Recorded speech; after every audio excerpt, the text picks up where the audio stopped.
thanks so much for joining me today. How to loosen up your hips. If you feel as though you feel any tightness around those hips, whether it's the front of the hip flexor, there's a muscle in there called the psoas, P-S-O-A-S. That crosses from the hip to the upper body. That's a big culprit a lot of times. What also is a culprit is if you sit down a lot, so those glute muscles turn off. It turns into what's called glute amnesia. And so glute amnesia, when those glute muscles turn off, we want to get those glutes and hips opened up. So when we do, it's going to help your knees, it's going to help your lower back. So let me show you a few things on ways you can loosen up your hips. Okay, let's jump right in. This first exercise is called walking hip circles.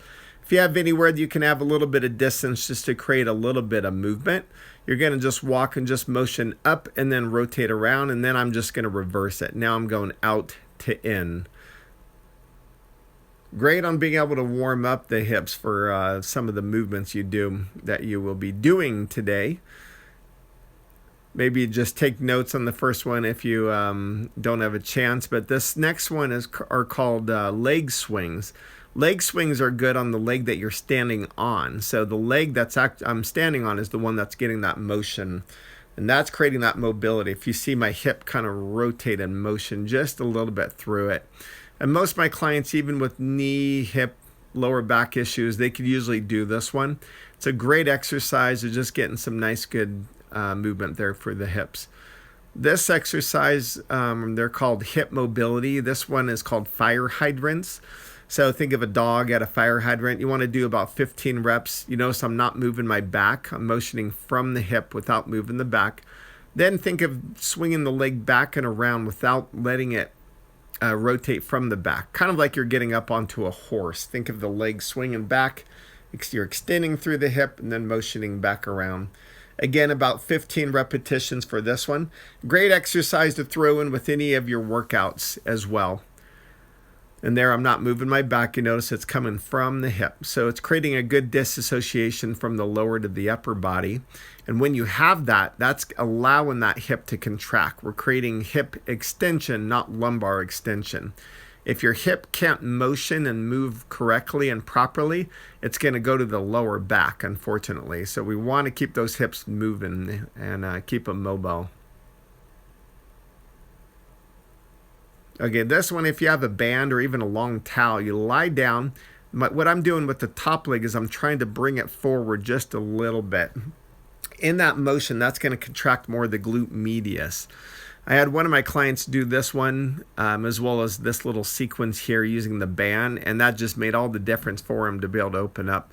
This one is a stretch, so I'm keeping my hips and my back level, and then I'm just kicking that leg out over and across. You're going to feel that really stretch on that outside lateral part of the leg. We can't really stretch the IT band, but kind of think of in this area, it's really getting that area as close as we can in that spot. Then this one, we're just doing little circles. You could have the leg slightly bent as you see mine is because it's working the hip, not the hamstring. So we're all motioning from the hip and then I'm reversing it. Shooting for about 15 reps on this one as well.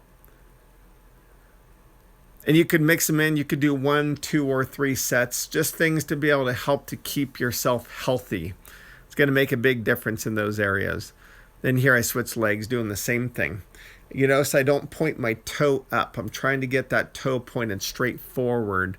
And then that's going to help to really get that contraction from that glute medius. We're doing straight leg hip abduction. Now lying back, keep my shoulders and hips level. And then just that hip can come up just slightly on that right side. But this is a great stretch on getting that hip to open up. And I'm really trying to extend and open through. If you've never done this stretch right here, it's a very dynamic stretch. It's very effective. You're going to feel it right away. And you can start doing that. Just start throwing it in even periodically each week. If you can get it in daily, it's going to make a big difference. And then there I'm going with the little hip circle. Slight bend in the knee, just kind of circle from that hip. It's all motioning from the hip. Keeping your core tight with your back flat. If you're doing these, can you feel some of these exercises working? They're very effective. This one is called a pigeon pose. And I'm trying to get that back leg, that back hip to push down towards the ground right there. and then I'm just lengthening that back leg back. Doesn't really matter so much how far that front leg comes up. It depends on your flexibility and your range of motion as far as what you're able to do. But this one is, I want to keep my back flat. So if you notice, my back is flat. It's going to stretch the piriformis. And that's a lateral glute muscle. It's a great muscle to be able to loosen up. We don't want to get that one tight, or that can cause impingement through the sciatica nerve as well as different areas of the lower back. Here's another piriformis stretch that gets that hip to be able to open up and through the glute, pulling over and across. And then this one, I just kind of do kind of like a figure 4. I'm going to open and close, if you see that. And then you would just do both sides. I'm just going to demonstrate one side. But that first one was just pulling that knee to the opposite shoulder and then doing this little figure 4 little push. And then we'll get one more stretch, one more movement here. So this one is a great one. Glute firing, drive that hip forward. Shoot for 45 seconds on each leg on this one. With that back leg elevated, that knee down is anchored down into the ground. And I'll show you the stretch of what not to do right after this one. Because you don't want to do the standing leg stretch for the quads, where you just yank and pull that leg back, because that's going to put more pressure on the knee. This one's a lot better. Thanks for joining me. In light of all the things for the hip, one thing you don't want to do is this stretch. Now, one reason why is because when you pull in that area, it's actually torquing that knee joint. Well, thanks for following me through that video. Sorry for the abrupt ending, and I'll look forward to having you follow me on my other videos. Thanks so much.